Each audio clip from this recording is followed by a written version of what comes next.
Welcome back. This is part three of our three-part video module series, introducing you to social emotional engagement, knowledge, and skills, otherwise referred to as SEEKs. In this session, we're going to focus on how.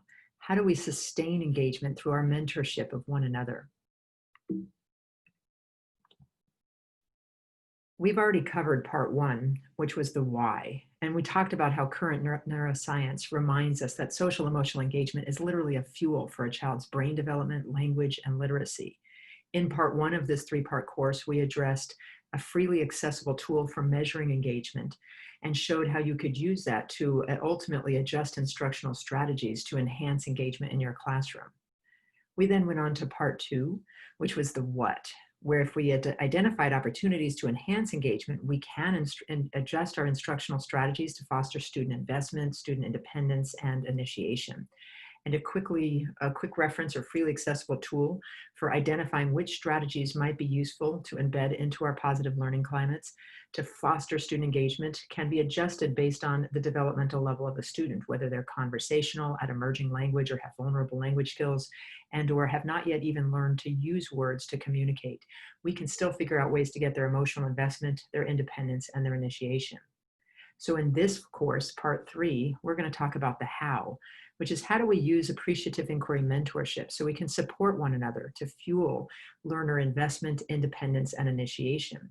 We're going to give you another freely accessible framework and tool for a six-part process for mentoring one another to fuel engagement.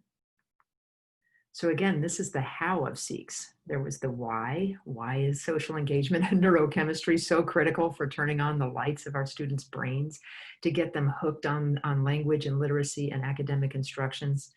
The why of it, of course, was to recognize that our goal is literacy outcomes. We want grade level literacy. Children read because they want to hear what other people have to say. Children write because they want to communicate to other people. So the why of this is the connection and the relationship.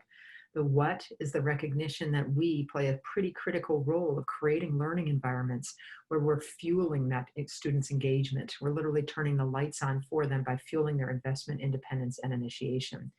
And now we're shifting into the how. How do we build capacity? How do we sustain this work? We need strong implementation science. We need to make sure that we crave this, that we're hooked on mentoring one another to fuel student engagement. Social emotional engagement relates to adult learners too. I recognize firmly that educators are the fuel for healthy brain development. When you're providing in-person instruction in the classroom, you're actually producing the chemical of oxytocin, that hormone that turns into a pheromone that ultimately attracts students to pay attention and to engage with you and helps them build their brains. Oxytocin is produced by you, literally by your pituitary gland as it's, producing in your body. And by the end of the day of being with children all day long, you are literally drained. Now, if you're delivering instruction remotely, which is what's happening in many of our current day and age moments, you're still working your tail off to stimulate the dopamine and the opioids and get that neurochemistry that says to children, come back, I want more of that. And that is exhausting and that drains you as well. So when we create a professional learning approach, we need to make sure that we're fueling one another. Anything we do to talk about increasing student engagement needs to practice what we preach. We need to make sure that we're re-energizing each other and refueling, and that whatever we do is not being critical of one another and judgmental and evaluative. We need to fuel each other by appreciating what we're already doing and helping provide a safe place to discuss possible next steps and where we can go next. So I wanted to start off this discussion with a reflection time. I want you to think about what are those qualities of those mentors in your life, whether they're formal mentors or informal mentors, those that tried to help you in some way, but that ended up draining you in some way. I want you to reflect on what were the qualities of that mentorship that tended to drain you, that they attempted to help, but you left, you felt discouraged and uninterested in trying to adjust the instructional strategies or the learning environment to enhance the engagement of your students because you felt defeated. So I want you to pause the recording during this time if you're alone to do this reflection on yourself, or if you're in a group, you can discuss as a group, but write down what were the qualities of those mentors that felt like this isn't going well for me.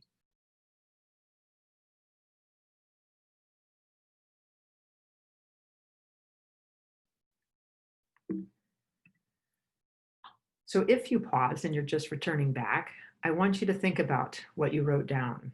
Imagine if an expert came into your classroom with a clipboard and had this social engagement ladder on your clipboard, sat there maybe with their glasses like this and looked and saw what the students were doing, scored your students' evaluation in a very evaluative way, and then at the end flipped it over and made recommendations. Here's what you need to do to get your kids more engaged.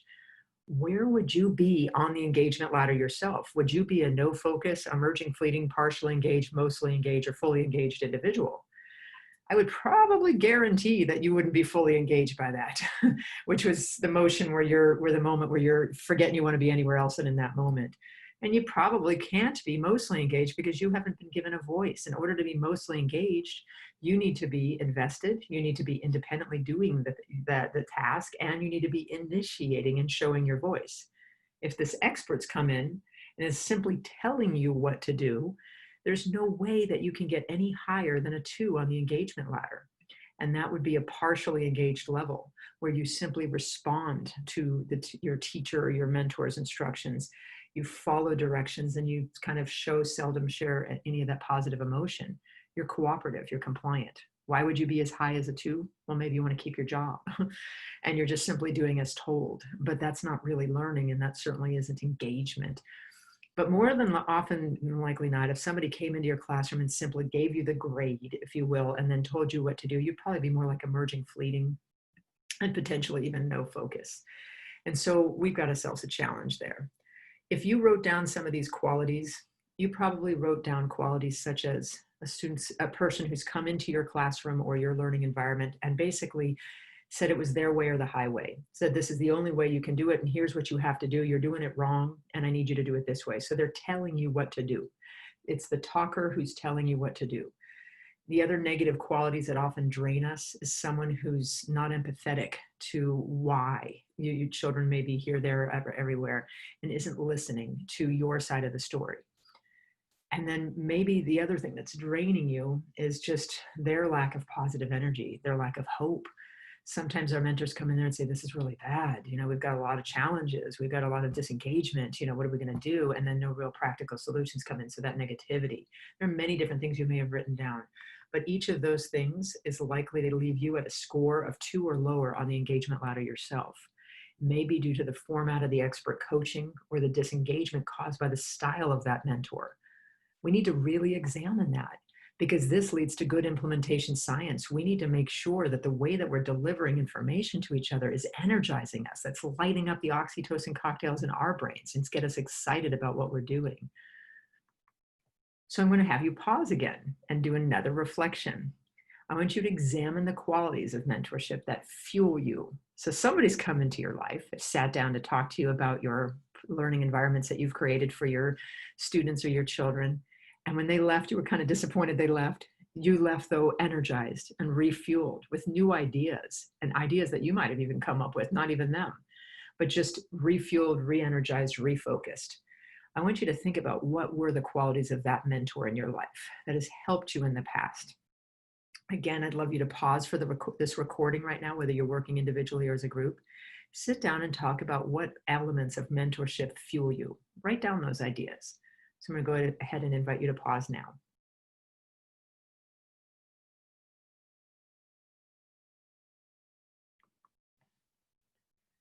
So what I hope you discussed is you need to feel invested. And how do you get invested? Well, when your mentor is smiling, that's the number one thing. They appear to be invested in you. They've maybe formed a relationship with you. They're more connected with you. You feel invested when you have the first voice, when you're allowed to talk about the lesson that they are going to observe and share what you think is already working and what your successes have already been. So you've got the first voice, you've got a mentor who's listening and a mentor who's showing you positive engagement and in connection. But you also need independence with your problem solving. You need to be given a chance to lead the problem solving portion. So you've come up with the ideas of where you might want to go, and then given the tools like the quick reference tool or something like that, that you can say, you know what, I think I'm going to go in this direction. So you're independently coming up with those next steps. Most importantly, you need to feel like you're initiating, that that person was a good listener, actually let you raise questions and let you come up with next steps. That's initiation, that you are able to show what you know about these situations. We want to make sure that our mentorship is really about each individual teacher authentically joining in, feeling excited and invested about a mentorship session, knowing that they're going to be able to share their successes and what they feel has worked, and to be able to independently come up with next steps on their own and share what they know with their own voice, with their own initiation. In those situations, we may score a 3 or higher on the engagement ladder. This is very in line with a philosophy of mentorship called appreciative inquiry, which I refer to as engagement for teachers. Mentorship is not about what's wrong, it's about what's next. In appreciative inquiry, we focus as we walk into any given classroom on what's already working to fuel student investment, student initiation, and student independence. And then we collaborate together to come up with ideas and brainstorm for what might enhance either initiation, independence, or independence or initiation, depending on what the teacher would like to work on. And so the process is very teacher driven. We come in there, we notice what's working, and then we ask the teacher where they see opportunities, and then we invite the opportunity to collaborate if the teacher so desires. That's mentorship. It's a partnership, it's a connection, someone who can cheerlead and refuel you when we all need it the most. I just want to raise my hand and say that I wasn't always that way. I wasn't always the person who came in to appreciate. I was sometimes an expert myself. I would come in as a speech and language pathologist and say, here's what this student needs, and then be frustrated 2 weeks later when I come back and that student didn't have that, thinking there was some non-compliance with the teacher or something. But I realized it was my directiveness. I was coming in there like a bull and saying, I think you need to do this. I wasn't using appreciative inquiry. I wasn't in there to appreciate what that teacher was already doing to fuel that individual or that group of students already investment, independence, and initiation, and then inquiring where that teacher felt were the next steps for that individual student I was supporting. To do this as a collaboration and a partnership is something that is more recent in my career and something that I'm so grateful for, because I can see the energy. I can see the re-energizing that comes from that partnership that you create. So I want to share with you in this particular module, how do we engage in teacher-to-teacher mentorship? How do we help peers help each other? We're going to use the mentorship tool of SEEKS. This is the mentorship form that you see on the right-hand side. And there is a very strict process of how do you go about noticing what's already working, and then helping the teacher wonder if there are opportunities to increase initiation. So with our mentorship checklist, which hopefully you have accessed from the downloadable materials, you will notice that there is a 6-step process that we're going to follow. You'll see step number 1. What school are we in? What class are we in? There are various forms of this out here. So if you're in a home environment or if you're in a different kind of setting, you can adjust this clearly. Step number 2 is, what lesson are we focused on? For today, we're going to be focused on literacy-based instruction, although this certainly is a process that's applicable for mathematics or social studies or science or whatever subject area you're going after. So that's step number 2. Then step number 3, we're going to identify as a team what's already working or appears to be working in a given lesson. We're going to then go on to step number 4, where the teacher has the opportunity to discuss where they'd like to enhance, where they'd like to talk about investment, independence, or initiation. Once we identify that, we collaborate possible next steps using the SEEKS Quick Reference tool. And then at the very end, step number 6, come up with an action plan for those next steps. So you'll notice the 6-step process. There are 6 steps located on the bottom right-hand side of the mentorship form. And the reason why we have that is because as we finish each steps, we check it off. So if we finish step 1, we check it off. We finish step 2, we check it off. Step 3, 4, 5, and 6. Why do we do that? Because we give you a visual tool to fuel your independence with walking through this process. So by the second or third time we've practiced this together as a team, it's often that the teacher's like, oh, I've got this. Okay, I'm going to go and watch my colleague across the hallway do her literacy instruction, and I'm going to mentor her. I just have to follow the 6 steps. I'm good to go. And so it gives you a tool for fueling your independence, so you don't need someone there teaching you how to do this all the time, kind of on your way with it. And so we're going to walk through these 6 steps one more time with a quick reference tool for how to do the 6-step mentorship. And then we'll use a case study today so that we can practice it together. And so the other tool that you're going to want to have out and quickly at your access is the SEEKS Quick Reference tool. So you want a blank mentorship form and your quick reference tool. We might use this quick reference tool when we're observing a teacher in action. We know that she might have an emerging language student and mostly conversational students, so we'll be looking to see, is she already doing some of these things that may be fueling investment, independence, and initiation in her students? But we're definitely going to be using it at step number 5 when we go to brainstorm where we might go next to increase engagement in this particular classroom lesson. So we'll want our quick reference tool available, both pages of it. But we'll also want this very important tool. This tool is called the 6-step process for the appreciative inquiry philosophy in the SEEKS mentorship. And the reason why we want this tool is that we're going to walk ourselves through these 6 steps, remind ourselves what we need to do. And so what I'm going to do is just read each of these 6 steps with you right now, but then we're going to quickly go, as we move to the next slide, right into a case study. So we're going to apply it right away with the teacher trying to lead a literacy-based read aloud. So the first step of the 6-step SEEKS mentorship process is to identify your role and the process of appreciative inquiry. So if I am a teacher in a elementary school classroom and I teach first grade, and I'm going to watch my kindergarten teacher across the hallway, and I want to sit down and watch a video she gathered for me, or I just go and watch a lesson in her classroom and I sit down with her right afterward. The first step of the process is I want to let her know what my role is and let her know the process of appreciative inquiry. If you're a language and literacy mentor, so you already serve as an instructional coach, you may serve different roles depending upon your moment of that day or during that time of the school year. So let them know today is a day you're doing appreciative inquiry. So in this step, I remind everyone involved what we're focused on. So I'll say to the teacher, I get to observe your read aloud today. And I just want to let you know what my role is. My job is not to evaluate or to judge. In fact, I'm just going to read it to you right here from this description. My job is to focus on appreciating what's already working in your classroom to foster your students' investment, independence, and initiation, what we call the 3 I's of engagement. And then I'll inquire with you which of those 3 I's you feel like you want to explore if you think there might be opportunities to increase engagement with your students. So that's entirely what step 1 is all about. It's just making sure that the person being mentored knows what your job is. Our job is to just purely look at, appreciate what's already working, to fuel engagement, and then give the teacher a space to identify what might be coming next. Next is step 2. Now, what if we just immediately started giving feedback about the lesson, whether we just watched the video or we've been in the classroom observing already and we give feedback? No, we want to make sure that this teacher has a voice. So I say, so step 2 of the process is to let the educator being mentored start the conversation. So I'll say to the teacher, I want to make sure before I even observe the lesson, or even though I've already observed the lesson, depending on the timing, I want you to tell me a little bit about this lesson. So I'm going to make sure you have a chance to tell me, like, what are your goals and learning targets? What were your specific learning standards that you were going after? I have to listen carefully. What strategies do you think is already working? And where do you see opportunities for us to be exploring to increase your students' engagement? So I ask those 3 questions and I listen really carefully. And at the end I say, so what I heard you saying was, these were your goals, this is what you think is already working, and here's where you want to explore. It's that active listener part that we really want to get down here.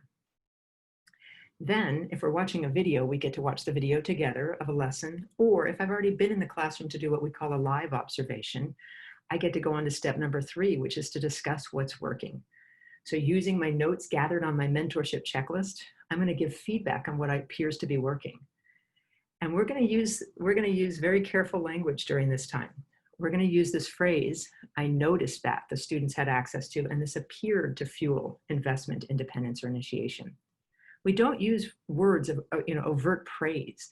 I don't go in there and say, I thought it was really great that you did this, or I thought it was awesome that you did this.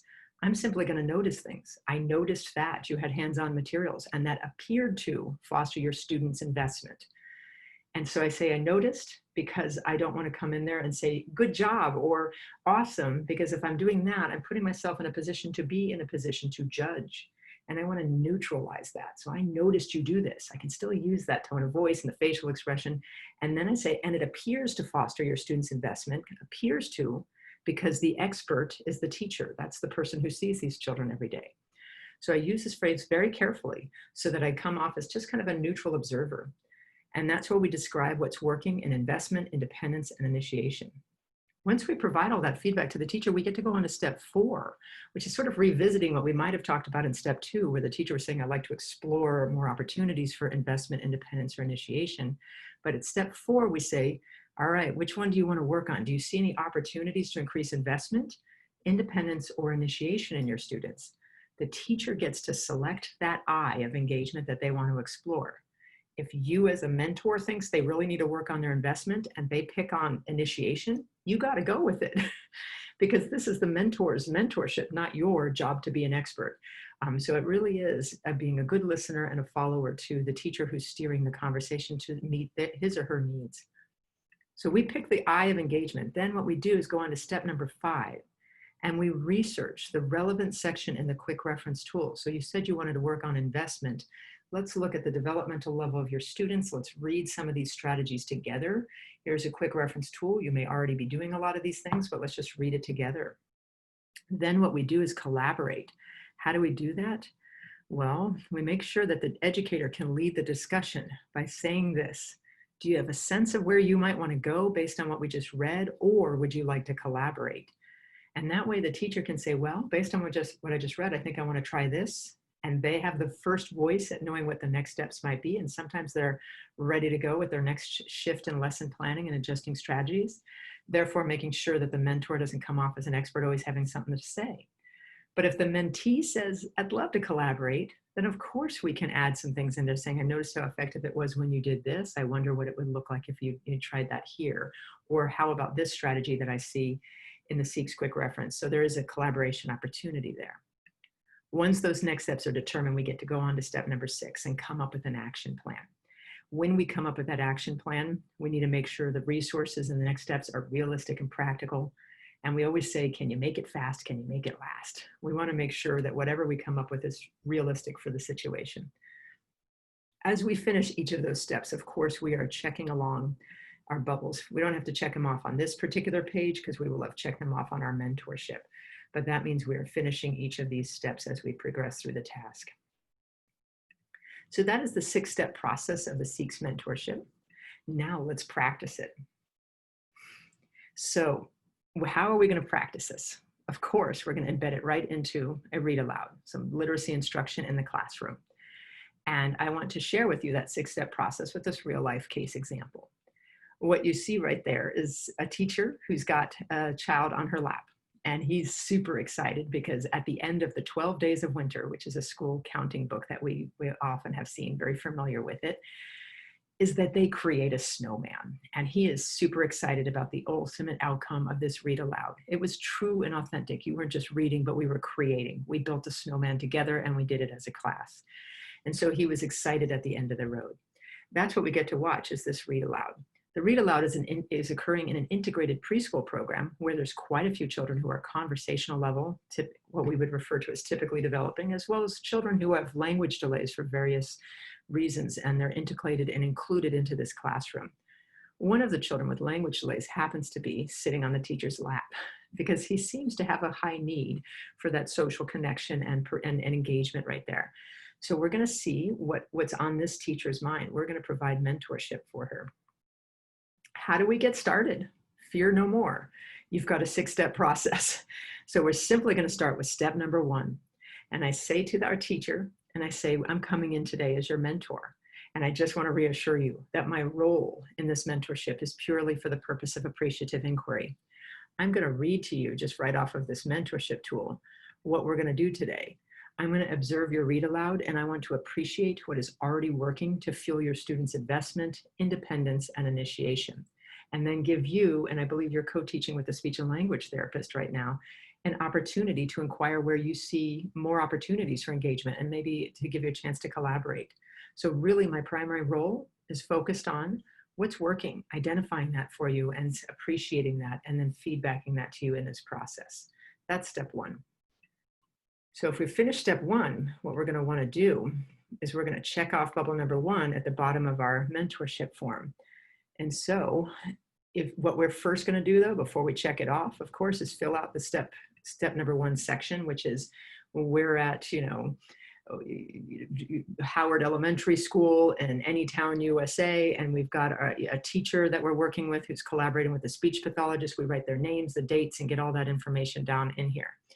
Then what we're going to do is we're going to check off bubble number 1 because we've already identified what our role is. We've covered that base right there. So then I go and I check off bubble number 1 right here.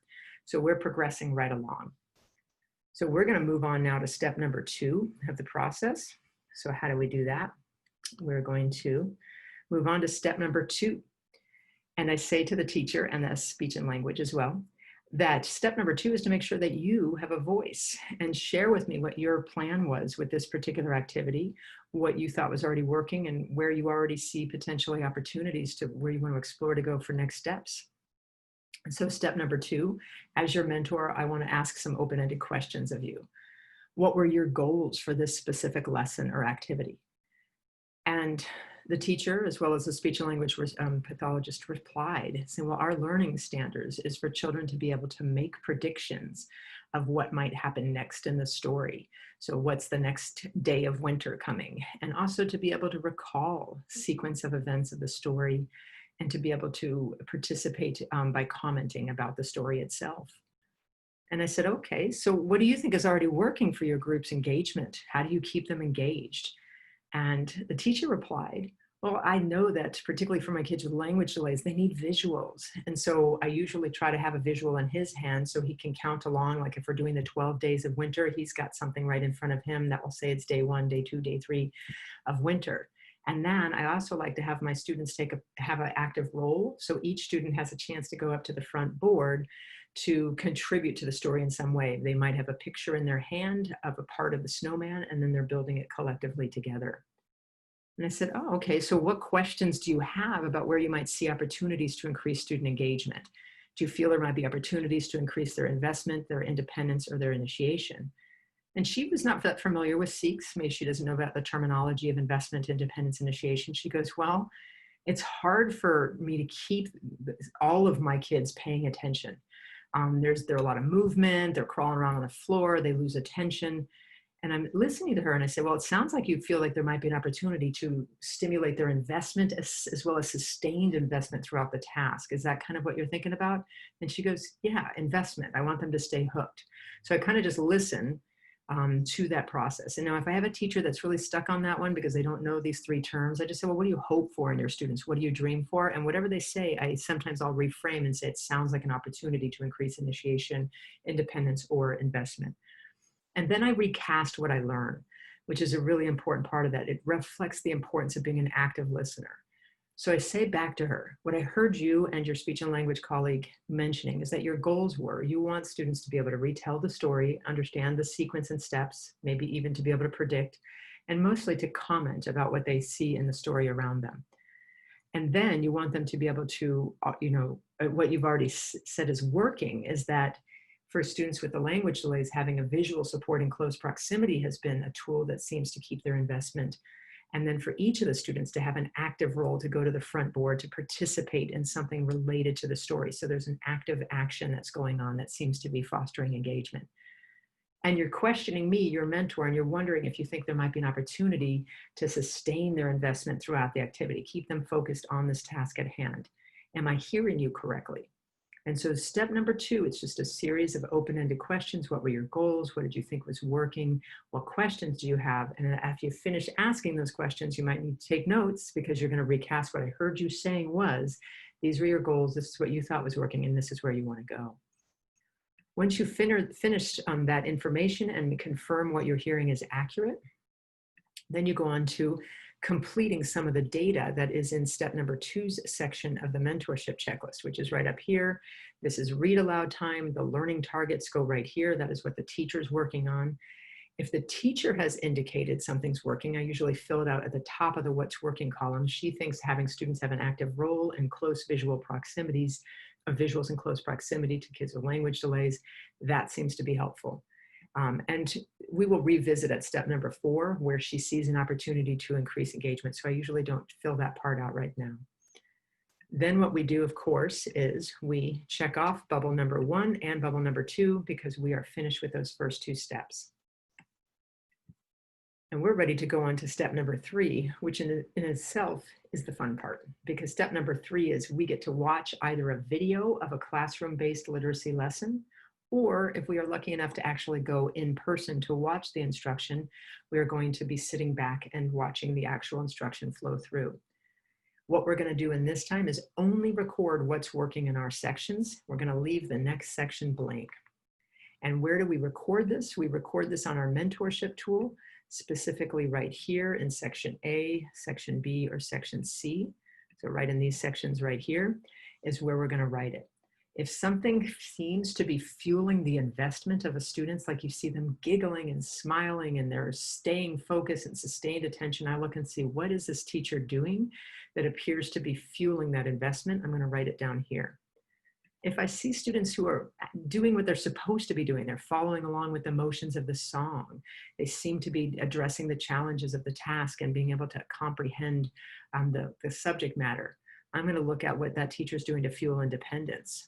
Then I'm going to look at initiation and see if any students showing what they know, maybe they're turning to a peer, they're sharing out in a large group, what did the teacher do to provide an environment or different options for that student to initiate? Just looking at what's working. And so what we're going to do is actually watch the video. If you happen to be watching the video in a group, say there's 3 of you, maybe you've all logged on and are watching this together, which is a fun way of doing it, or you're in person together. If you are a group of 3, I might recommend one of you look at just looking at what she's doing to get investment. Another looks at what she's doing to get independence, and another look at what she's doing to support initiation.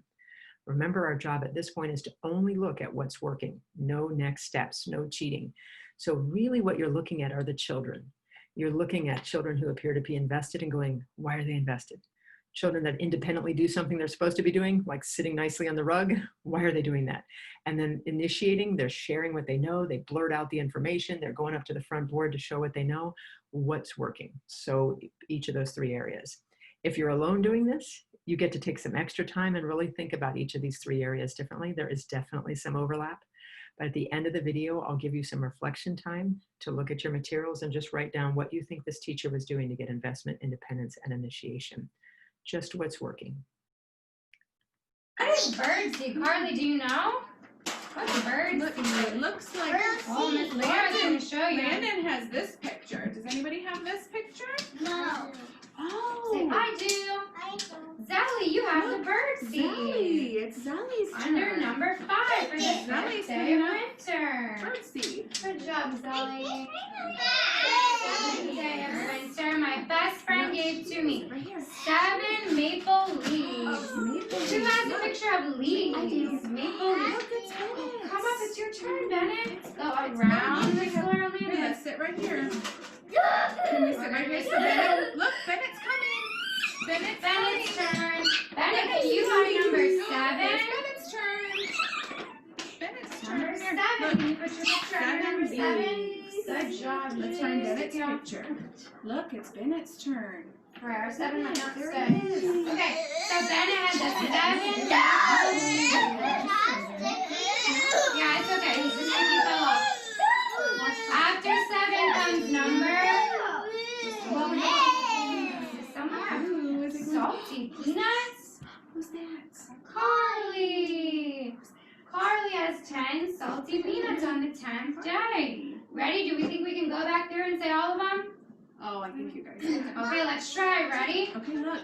On the 10th day of winter, my best friend gave to me 10 salty peanuts, 9 big black buttons, 8 orange berries, 7 maple leaves, 2 blue mittens, and 1 red hat. 1 red hat. Did we do all the days? Yeah. We made it to number 10. But what do you think they made with all of those things? Yeah. Look, they made a snowman. Okay.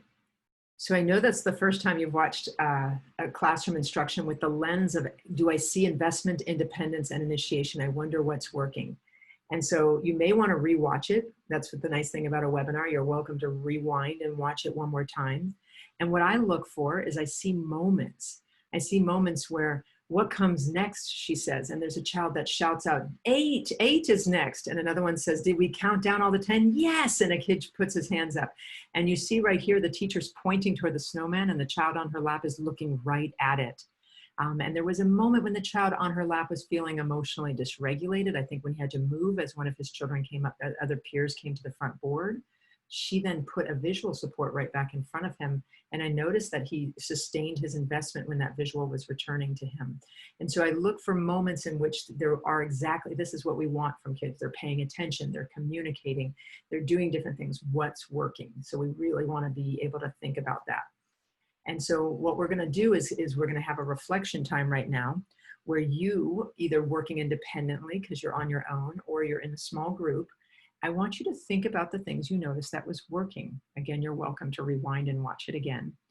And think about it in this sentence frame that you're going to deliver it to this teacher. I noticed that, maybe that she had a visual support in close proximity with that little boy, and he seemed to notice that appeared to foster his independence with knowing whose turn it was to go up to the front board, because he was like, it's this person's turn. And so I noticed this, and then it appeared to support the student's investment, independence, initiation. You're going to be filling out the section of your what's working here that's in the red section right here. I'm sorry. You're going to be filling out this section right here that's all in red.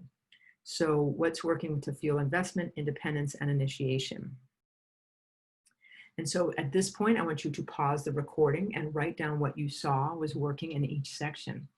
It may take you a few minutes to do this. That's absolutely fine. I will be here when you get back. And again, please do not hesitate to rewind and watch the video again.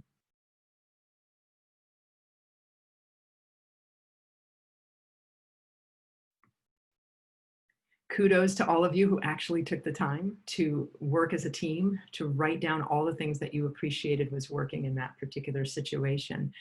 And what did we appreciate? What did we notice? I will model the use of the phrase, I noticed that, and this appeared, with some of the feedback that we delivered at the end of step number 3 for this teacher. We noticed that the sequence was predictable and each child had a special role. And that seemed to fuel the investment, or it seemed to support the investment of their students. So I would write that particular comment down right here. So we noticed that there was a special role for each child. They got to go to the front, and that seemed to capture their investment. And we noticed there was a predictable sequence too. So that seemed to support sustained investment. Then we noticed in terms of their independence that the story was paired with graphics and real life connections to something that they've done in the past potentially, which is made a snowman. So there was images in the story, there was images being shown to the whole class on the rug, there was images that they were actually putting on the front board. And what they were creating on the front board was a little snowman that they were actually creating as they were reading. And that seemed to foster their independence. And then finally, we noticed that the students had the opportunity to share out and show what they know through pictures. Some of the children were shouting out their answers. Others were actually taking a picture and putting it up on the front board. So we noticed that there were different options for children to show what they know. They could show through pictures, or they could show through their voices and movement toward the front board. And that seemed to fuel their initiation. Again, I might recall that one more time. The feedback that we gave this teacher was, we noticed that the sequence of this activity and the predictability, as well as the fact that every child seemed to have a special role, seemed to foster their investment. We noticed that the story was paired with graphics and a real life connection of actually role playing and making a snowman together as a group. And that seemed to foster their independence or their understanding of what was happening. And then we noticed that students had the opportunity to share out what they know through different options. They could use a picture to go up to the front board. They could call out a response verbally. They could point to different things as well. And that seemed to foster initiation. So that's what appreciative, inquiry starts out, is we appreciate what appears to be working. And again, work hard at this step. If you're a mentor, this is the most important step, is really helping that teacher see her own awesome. Like, I don't know if you can see it because you have a child on your lap and he's wiggling around a lot and he's feeling a little stressed, but there was a lot of engagement going on during that lesson. And I wanted you to see it. Now try to do it as neutral as possible. I noticed this and it appeared to support this, and we get that information out. When we finish all of that feedback, we've written our notes here, I get to check off bubble number 3. So we have finished the step 1, 2, 3 in this process, and now we get to go on to not saying the word but. I put this slide in here because after you give all of that appreciative feedback, very often the teacher is just sitting there like, what did I do wrong? And again, I haven't overtly praised this teacher. I just said, I noticed you do this, I noticed you do this, and these things seem to foster investment, independence, initiation. They're sitting there waiting for you to say, but you've done something that has disengaged your kids. Because the reason why I believe this often happens is teachers are so hard on themselves, they're so self-deprecating, that they're sitting there going, but I must have did something that I could have done better. I could have done better. Never mind the culture that we have of professional learning in our schools that's so focused on evaluation and critique. I will tell you that in this process, there's no buts in this. We simply give this feedback. We appreciate and notice these things happening, and they appear to support investment, independence, initiation. So the next thing we do is check off bubble number 3 and go on to step number 4. So I wonder where we go next. That's step 4. So with step 4, I say to the teacher, this is the step where I inquire with you, where you see opportunities. Where do you want to explore? Do you see opportunities to increase your students' investment, independence, or initiation? And if the teacher's like, well, I'm not sure, just tell me what you think. I'll say, well, tell me what you hope and dream for. And this teacher smiled and she said, you know, I hope and dream that all of my kids will be stimulated to enjoy their read alouds, and that they will stay actively engaged through the whole lesson, you know, that they don't lose interest. And I said, well, it sounds like you're really interested in exploring investment. Is there a way to get that investment as well as their just sustained connection throughout the activity? Is that accurate? And she said, yeah, that sounds good. So we get to check off bubble number 4. And I do that by taking my little check off tool, and I check off, we finish 1, 2, 3, 4. But importantly, I'm going to actually circle an opportunity to enhance investment right up here. The teacher is the one that wondered this. I didn't come in there and say, you know, your kids look like they're struggling to stay invested. That would be the quality of a mentor that I would not be refueled by.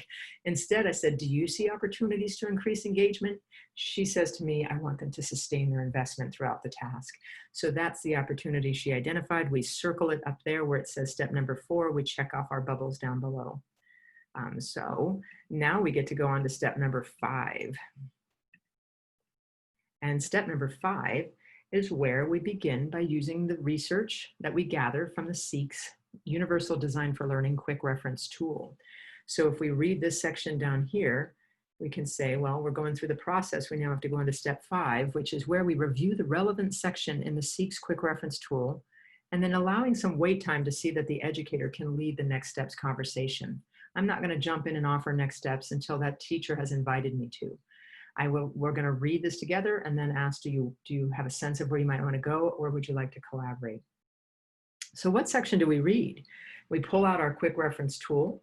We remember that there's a number of conversational kids in this group, but there's also a couple of emerging language stage children in this group. So we're going to read the section here that says, how do I fuel investment in my emerging language kids? Because if there is a child with emerging language in that group, we want to make sure we're providing supports that everyone in the group can access. So we read that section right there, and it says, have we thought about embedding some role play, some experiential learning, some context support? So if we're reading to the child, they have something to touch and feel and role play throughout the entire activity. Now and so you just read that right there, and then we go down here and says, you know, are we providing things for them to continually access throughout the material, throughout the activity? So it just gives you some ideas to think about, not only stimulate the interest, but sustain the investment throughout the activity. You read aloud together. Literally that step is saying, let's look for the section together and let's just read it aloud. And you do it quietly without a lot of feedback or information, because the next part is a waiting to see if that teacher has any ideas. So what do I say? Allow wait time, read it together, and then say, do you have a sense after reading that where you might go to increase investment with your students, or would you like to collaborate with me? And with this particular teacher, she said, I think I want to collaborate. And so if that was the case, I say, well, I noticed how effective it was. And then I give her an example of something she's already doing and say, how might that look here? So for example, I noticed how effective it was that one of her students had access to a visual that he had throughout the whole activity to kind of, check off each of the steps as the 12 or the 10 days of winter, I'm following along with a visual that's on my lap. I noticed that how effective it appeared to be to support that young boy staying invested throughout the end of this activity. I wonder what that would look like for all of the children to have access to that, something along those lines. That's how I might give her feedback. And if she got stuck on that, well, I wonder if it might be nice to pair each page with something for every child to touch and feel in that activity. So you can keep giving ideas. Bottom line is, you always say, well, do you have a sense of where you want to go, or do you want to keep collaborating? Let that teacher be in control of how much or how little collaboration is going on. What did we actually come up with right here?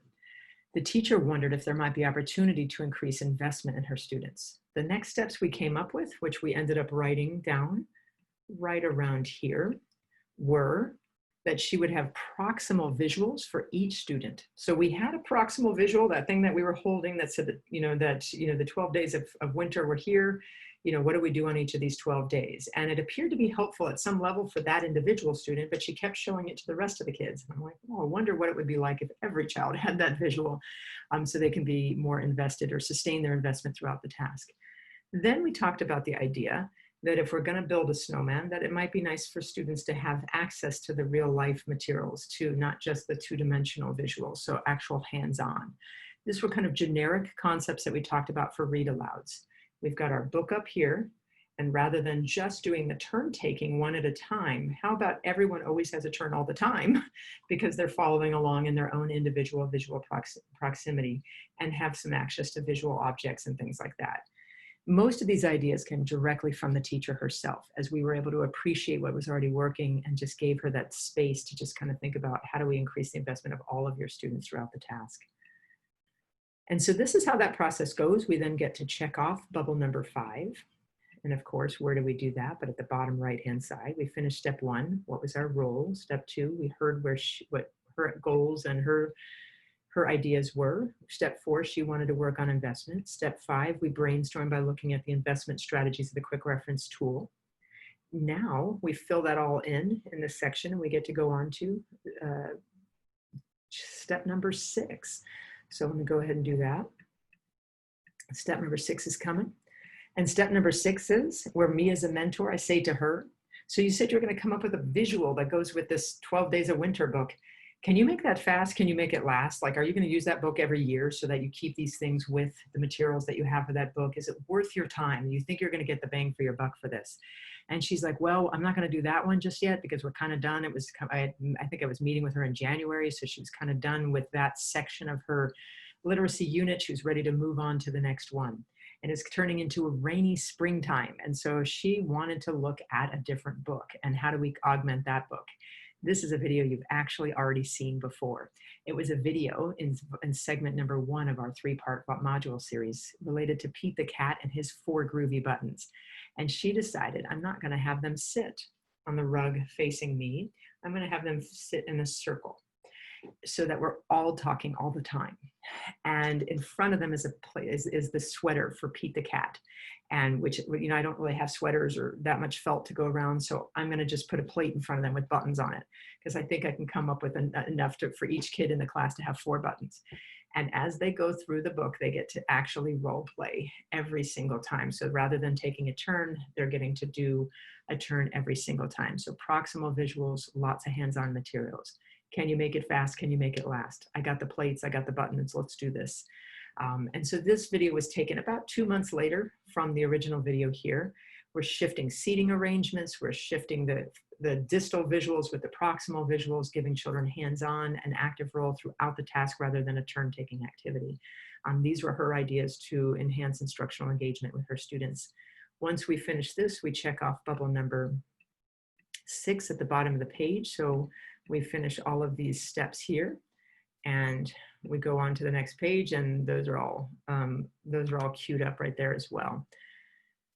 So our action plan goes where that red box is, which is creating the visuals or finding the buttons or putting the plates out for Pete the cat and his 4 groovy buttons. So just for some pure joy, I will let you watch this video one more time. This is the same group of children that you saw in the baseline video, and that we appreciated this teacher. What she was already doing was giving them active roles to come up to the front board to build that snowman. She was generating visuals for kids to understand what was going in each step. We've just shifted seating arrangement. We've just changed the tasks so it's not turn taking, but that everybody gets a turn every time. And we've got multiple modes of expression here. And what we'll notice here is you're going to see not only independence with accessing the curriculum and understanding the concepts and initiation, because they're all showing you what they know throughout the task, but what she was hoping for was sustained investment throughout the activity. Notice our little guy with the glasses sitting to her right. He's so invested at a time, he's sitting there hand flapping, so excited about this. I think he went from a 1 on the engagement ladder to a 4 on the engagement ladder in these two differences here. Maybe a 1 or a 2 at baseline. He's then gone up to almost a 3 or a 4 on the engagement ladder here. My buttons, my 3 groovy buttons, my buttons. Oh no! Take one away. Another button popped up and My rolled favorite away. button. How many Are you guys gonna cry? buttons left? No. 2. 3 minus 1 equals 2. Did Pete cry? Goodness no. buttons Come come? and buttons go. He Kept on singing. Ready? We have 2. My buttons, my 2 groovy buttons. Oh Oh no! Another no. button Button popped off. My favorite button. You left her. Buttons On left. How many are left? 2 1. minus 1 equals 1. There it is. Did He cried? Goodness no. buttons Buttons come and buttons go. Take it off. He can't Oh, wait, we got one. sing Just one. his song. Ready? Buttons. My button. My 1 groovy button. My button. As you watch that video, that would be a beautiful video to use, by the way, to practice reassessing the instructional level of social emotional engagement using the engagement ladder. I could see, just kind of watch it, rewatch it, and see if you could come up with a number representing each student in that group. And what you're looking for is that student invested and staying invested? Are they independently participating in the actions of the song, showing their comprehension of the text and the concepts? And are they initiating? Are they showing what they know with either putting their fingers up, pointing to this plate, taking the buttons off? You're going to find that many of the children are above a 2 on the engagement ladder in there, showing that the lights are on, their oxytocin cocktails are flowing, and they are ready to learn. And so the way that we accomplish that too is through really building the self-efficacy of that individual teacher, as well as that speech and language therapist that was involved in that team. They were rocking it to begin with, and then they figured out ways to keep enhancing instruction and just continually improving. And that's our idea of using this tool. This is a kind of assessment that drives instructional change. So how do we sustain this in a larger system, whether it be a school or a district or a regional educational service agency? How do we do that? What we want to do is make sure that we learn the process of SEEKS by creating a team. Some of you are logging on today learning as language and learning mentors. And what that means is you're going to be a leadership team member who's going to go out to different schools to support that. So you might be representing a regional service agency, you might be representing a district. And so we need that district level or regional educational service agency level team member so that we can then go to a school and identify sites or teams of staff that are excited to try professional learning strategies and tools to increase engagement. So we identify not only a school, but a teaching team at that school. Usually it's 6 teachers that come together to form a mentorship team. And then one of them's got to be a point person. So they're organizing the schedule, making sure everybody's showing up on time for our mentorship. We then provide an overview for the whole community so that those that are not on the team get super jealous that they're not involved in the student engagement, providing them really what the content of module number 1 was. You can use portions of that module, you're more than welcome to. Then we go over to facilitate staff to mentor one another using the content of this module, teaching teachers how to mentor one another And then doing so at least 4 or 5 times across the school year, where we're focusing in on the literacy-based instruction and figuring out what's already working and identifying opportunities to increase investment, independence, initiation. What tends to be the most beneficial moments there is that we get to watch each other teach. And as you know, we're using appreciative inquiry. So we get to admire each other and acquire from one another. Admire and acquire is a big part of this. We get to steal from one another what we're each doing to fuel investment in independence and initiation. Then at the end of the year, it's nice for you all to get together, show off some of your best videos with each other and your best accomplishments, but plan a sustainability plan. Let that teaching team say, hey, if we broke into 3 teams of 2, we could each take on 4 new teachers and start spreading this across the school. Because at the end of the year, after the 4th mentorship session, our teachers, they know how to do the 6-step process. And they're craving it because, quite honestly, it gives them that big neuroendorphin dopamine from their peers who are appreciating them and giving them that support and re-energizing. I wanted to share a video from a teaching team that provided a school-wide faculty at the end of a school year, after doing 4 mentorship sessions where they focused on each other's classrooms, appreciating what was working to foster investment, independence, initiation, and then helping each other come up with new instructional strategies or adjustments to foster engagement. They're at a faculty meeting trying to convince other teachers from the faculty to join into their fun and explaining what it was like to be on a SEEKS team. So I wanted you to hear it from them themselves. What would you want to say to someone starting the SEEKS process next year? Don't be afraid. I mean, it's not another thing you put on your plate. It's not something else to have to worry about. And it's not anything but positive. And I don't want to make it sound like it's a bunch of warm fuzzies, but it sort of is. But it's positive feedback, and it's not so overwhelming that you can't actually use it and make it work for you. Does that make sense? And part of the reason that works is because it met my needs, and I got to decide what those needs were and how they could be met. It's like just very safe. It can be intimidating having people come to your class and watch you, but this was like so well done. It was completely the opposite of the walks I had at my old school. They called them accountability walks, where 6 people would come in with a clipboard and write down what you were doing wrong. This was the opposite. It was kind of like people noticing what you're doing right and building on that, and then asking you what you want feedback on. So as you heard from these teachers, they're trying to say, this is a safe, welcoming environment where I, as a teacher, felt invested. I felt increased with my independence, and I could initiate. So the context of creating improved student engagements is going to occur by improving teacher relationships and teacher-to-teacher mentorship and engagement. How does this sustain at a school? These teachers get hooked and they then share it with other teachers. This particular school has now spread it across all of the faculty. It's part of what they do for professional learning collaborations, their grade level collaborations. They use the SEEKS format so that they can focus in on the fuel for learning for their students, what is getting them hooked in the learning standards that they're accomplishing on a daily basis.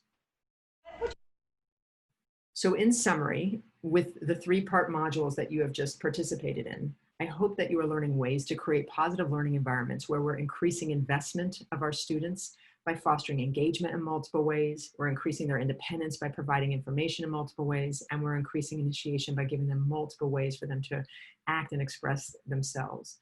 And we do that through teacher-to-teacher mentorship to sustain our efforts. So we've accomplished part 1, 2, and 3. We know about the why, how neuroscience says there's a neurochemistry of engagement that's necessary to fuel a child's interest in reading and learning, academic milestones. And we have a tool to measure just how actively engaged children are in the classroom. And then part 2 was the what, which is, did we identify instructional strategies that fuel investment, independence, and initiation? And if we're stuck and we're looking for opportunities, we go to a quick reference tool. And then the how, which is, how do we talk to each other? How do we support and refuel one another using appreciative inquiry? With all that, I wanted to make sure that if you had any remaining questions or needed additional resources, that you can reach out to me at the email address that you see here, and that to access all the freely accessible materials of the SEEKS Professional Learning Approach, you're welcome to go to www.seeks, .com, don't forget that hyphen in there, to download all the most current freely accessible materials to measure engagement, to adjust instructional strategies to enhance engagement, and to engage in teacher-to-teacher mentorship. So thank you so much for participating in this 3-part series.